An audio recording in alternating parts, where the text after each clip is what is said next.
Materi selanjutnya kita akan mempelajari tentang kelistrikan pada sistem saraf. Perlu kita ketahui bahwa tubuh manusia mengandung listrik mulai dari organ otak, jantung, ginjal, paru-paru, sistem pencernaan, sistem saraf, otot-otot, dan jaringan lainnya. Oleh karena itu, tegangan listrik dapat diukur di bagian tubuh manapun. Setiap sel di tubuh kamu memiliki tegangan antara minus 90 MV pada saat rileks sampai 40 MV pada saat beraktivitas. Salah satu sistem tubuh yang memiliki sifat kelistrikan adalah sistem saraf. Sebelum mempelajari sifat kelistrikan pada sistem saraf, mari kita terlebih dahulu mempelajari struktur sel saraf dan susunan sistem saraf. Unit terkecil penyusun sistem saraf adalah sel saraf atau yang biasa disebut neuron. Satu neuron terdiri atas badan sel saraf, dendrit, dan juga akson. Badan sel saraf mengandung inti sel dan sitoplasma. Dendrit merupakan serabut-serabut pendek yang berupa tonjolan sitoplasma yang bercabang dari badan sel saraf. Pada umumnya, neuron memiliki lebih dari satu dendrit yang bercabang-cabang. Dendrit berfungsi untuk menerima rangsangan atau impuls yang datang dari ujung akson neuron lain. Kemudian impuls dibawa menuju ke badan sel saraf. Akson atau yang biasa disebut neurit merupakan serabut yang panjang dan umumnya tidak bercabang. Akson di sini berfungsi untuk meneruskan impuls yang berasal dari badan sel saraf ke neuron lainnya. Akson mengandung benang-benang halus yang disebut neurofibril. Neurofibril dibungkus oleh selaput berwarna putih kekuningan yang disebut selubung myelin. Selubung myelin tersusun dari rangkaian sel Schwann dan berfungsi untuk mempercepat jalannya impuls. Sementara itu, sel Schwann membentuk jaringan yang berfungsi untuk menyediakan nutrisi bagi akson dan membantu regenerasi akson. Pada pertemuan antara selubung myelin yang satu dengan lainnya terdapat bagian akson yang tidak terselubungi. Bagian ini disebut nodus Ranvier, di mana nodus Ranvier berfungsi untuk mempercepat pengiriman impuls saraf.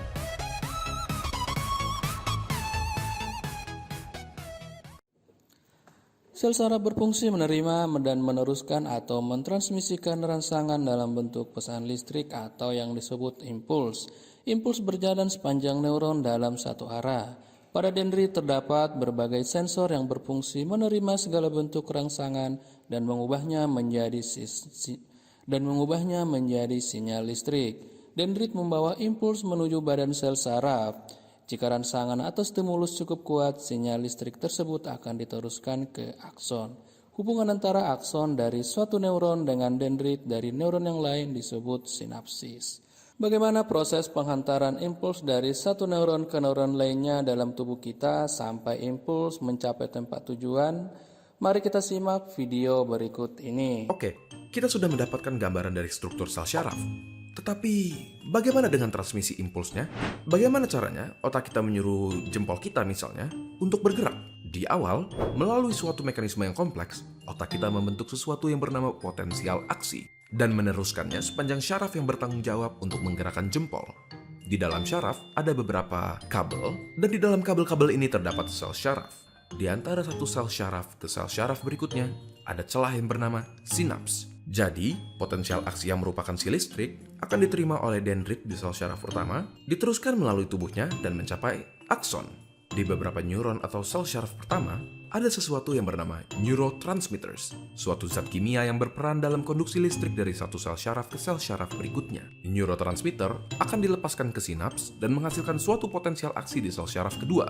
Di sini, listrik tersebut akan dioper dari satu sel syaraf ke sel syaraf berikutnya. Sampai akhirnya, sel syaraf terakhir menyampaikan si listrik ke otot yang bertanggung jawab dalam menggerakkan si jempol. Alhasil, jempol kita pun berhasil digerakkan. Nah, kamu sudah mendengar bagaimana cara kerja daripada sistem saraf. Nah, tugas kalian sekarang adalah silakan kalian buat simpulan daripada cara kerja saraf. Nah, simpulan tersebut silakan kalian buat di buku catatan kalian. Nah, untuk pengumpulannya kapan akan diinfokan di akhir video.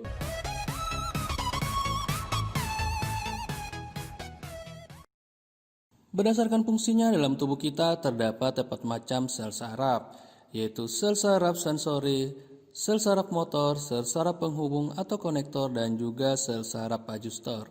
Sel saraf sensori atau yang disebut neuron aferen merupakan neuron yang berfungsi menghantarkan rangsangan dari reseptor ke saraf pusat. Sel saraf motor atau neuron aferen berfungsi untuk menghantarkan rangsangan dari saraf pusat ke efektor. Sel saraf penghubung atau neuron konektor merupakan penghantar antara neuron yang satu dengan yang lain. Sel saraf adjustor atau neuron adjustor merupakan neuron yang menghubungkan neuron sensori dan neuron motor di sumsum tulang belakang.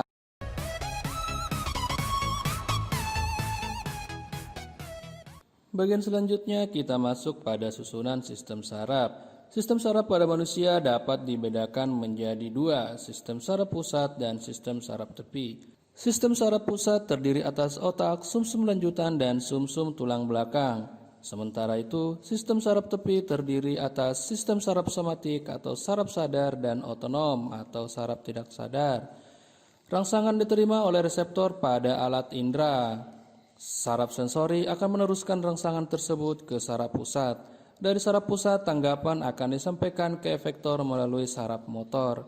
Efektor adalah organ atau jaringan yang bereaksi terhadap rangsangan, misalnya seperti otot dan kelenjar.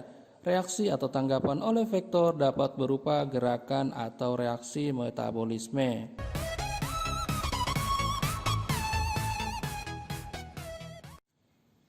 Sistem saraf pusat berfungsi sebagai pusat koordinasi. Sistem saraf pusat tersusun dari otak, sumsum lanjutan, dan sumsum tulang belakang.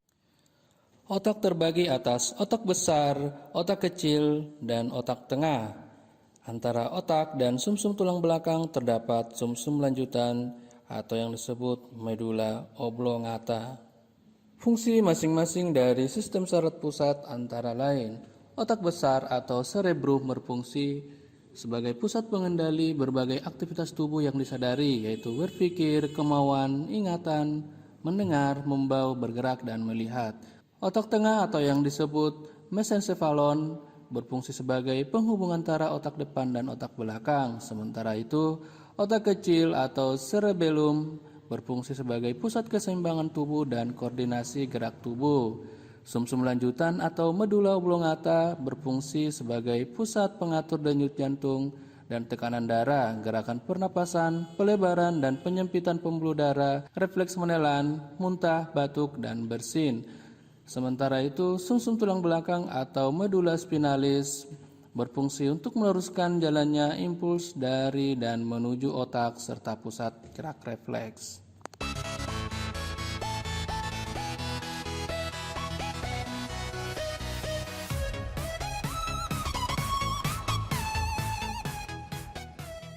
Sistem saraf tepi merupakan saraf penghubung antara saraf pusat dengan organ-organ tubuh. Sistem saraf tepi terdiri atas saraf sadar atau somatik dan saraf tidak sadar atau otonom. Saraf sadar terdiri atas 12 pasang serabut saraf kepala atau saraf kranial dan 31 pasang saraf sumsum tulang belakang atau saraf spinal.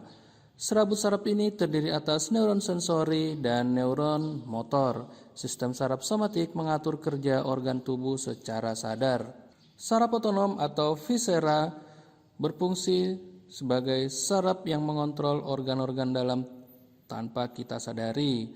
Ada dua macam saraf otonom, yaitu saraf simpatik dan saraf parasimpatik yang bekerja saling berlawanan atau antagonis. Perhatikan gambar berikut ini. Berikut ini adalah beberapa perbedaan antara saraf parasimpatik dan saraf simpatik. Pada fungsi saraf parasimpatik yaitu memperkecil pupil, sementara pada saraf simpatik memperbesar pupil. Fungsi lain daripada saraf parasimpatik adalah memicu sekresi air liur, sementara saraf simpatik menghambat sekresi air liur. Untuk fungsi-fungsi lainnya bisa kalian lihat pada buku halaman 104.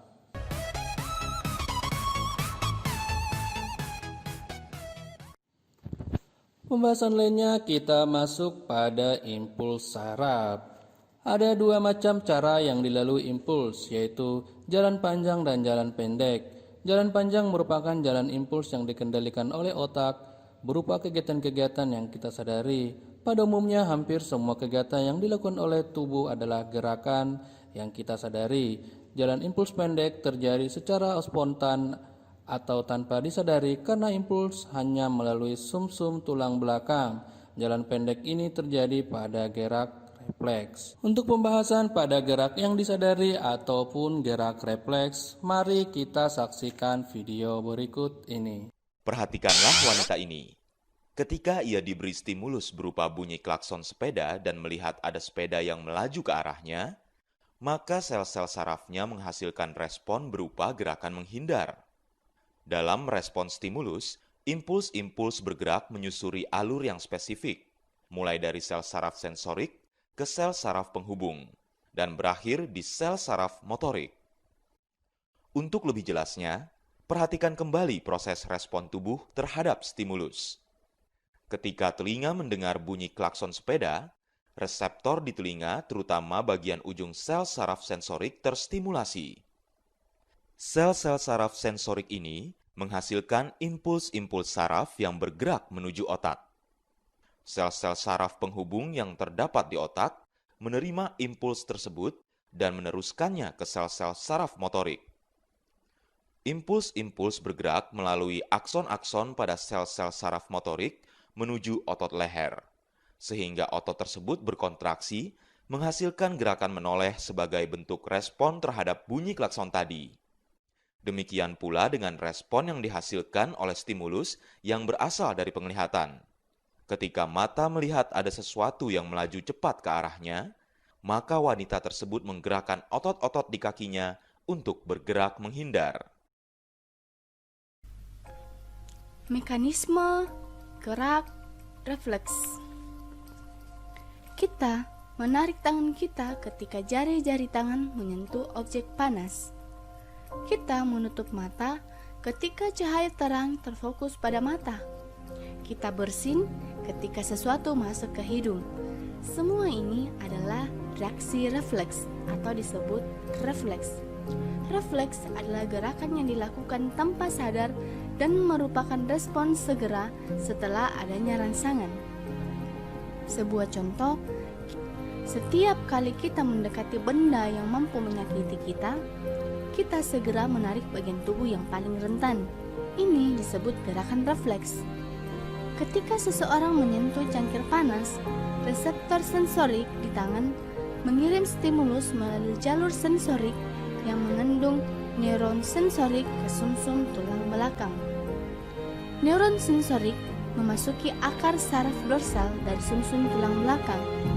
Rangsangan ini kemudian diteruskan ke neuron motorik yang berjalan di jalur motorik untuk mencapai organ efektor. Dalam hal ini adalah otot-otot lengan. Akibatnya, tangan dengan cepat ditarik kembali.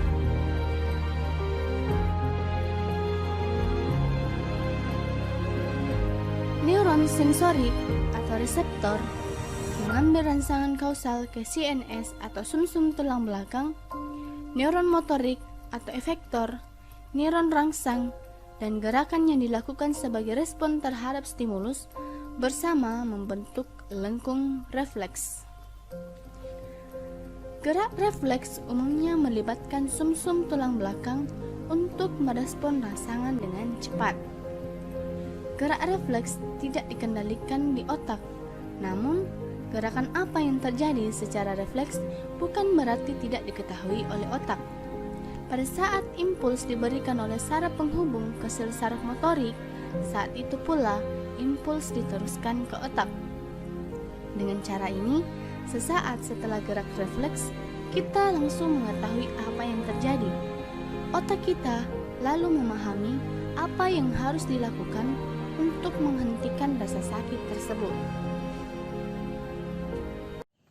Oke, kalian sudah mendengar apa itu yang dimaksud dengan gerak yang disadari dan gerak yang tidak disadari.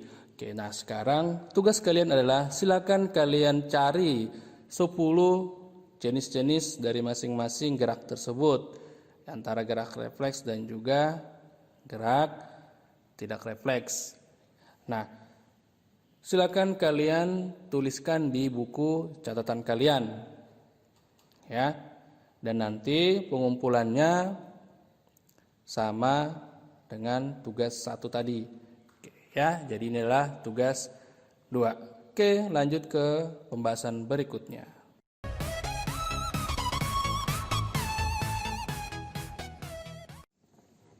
Pembahasan selanjutnya adalah kelistrikan pada jantung.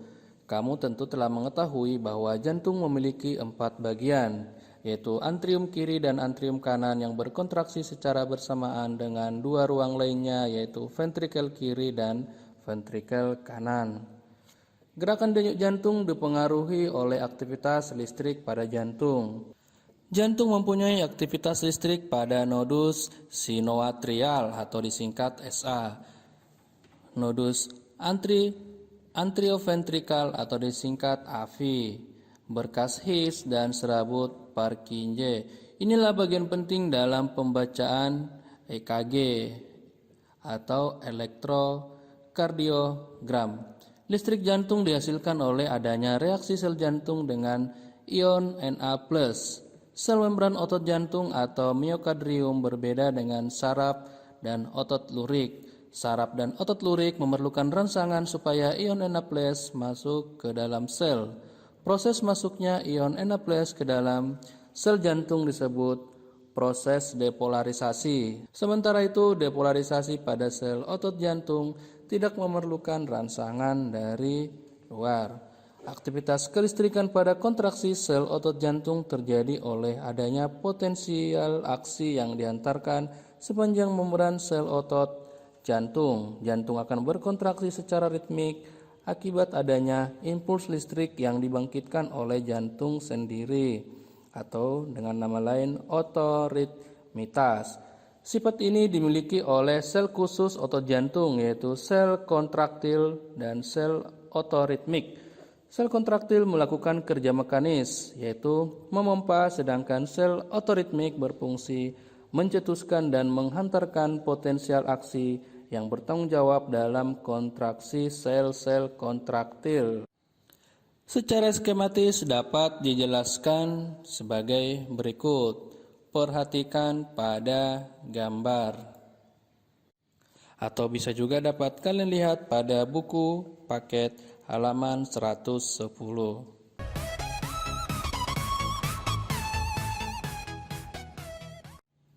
Materi selanjutnya adalah kelistrikan pada tulang. Tubuh kita terdiri atas susunan tulang-tulang yang disebut rangka. Tulang juga sebagai sumber listrik pada tubuh kita. Pertumbuhan tulang merupakan salah satu proses kehidupan yang dikendalikan secara elektrik. Tulang mengandung kolagen dan apatit. Kolagen merupakan suatu bahan piezoelektrik, yaitu apabila diberikan suatu gaya kepada kolagen akan terbentuk potensial arus listrik searah kecil. Kolagen mengantarkan arus listrik dengan muatan negatif, sedangkan kristal mineral tulang atau apatit yang terletak dekat dengan kolagen mengantarkan arus listrik dengan muatan positif. Pada sambungan antara kedua jenis semikonduktor ini, arus akan mengalir ke satu arah yang mengindukasi dan mengendalikan pertumbuhan dan regenerasi tulang.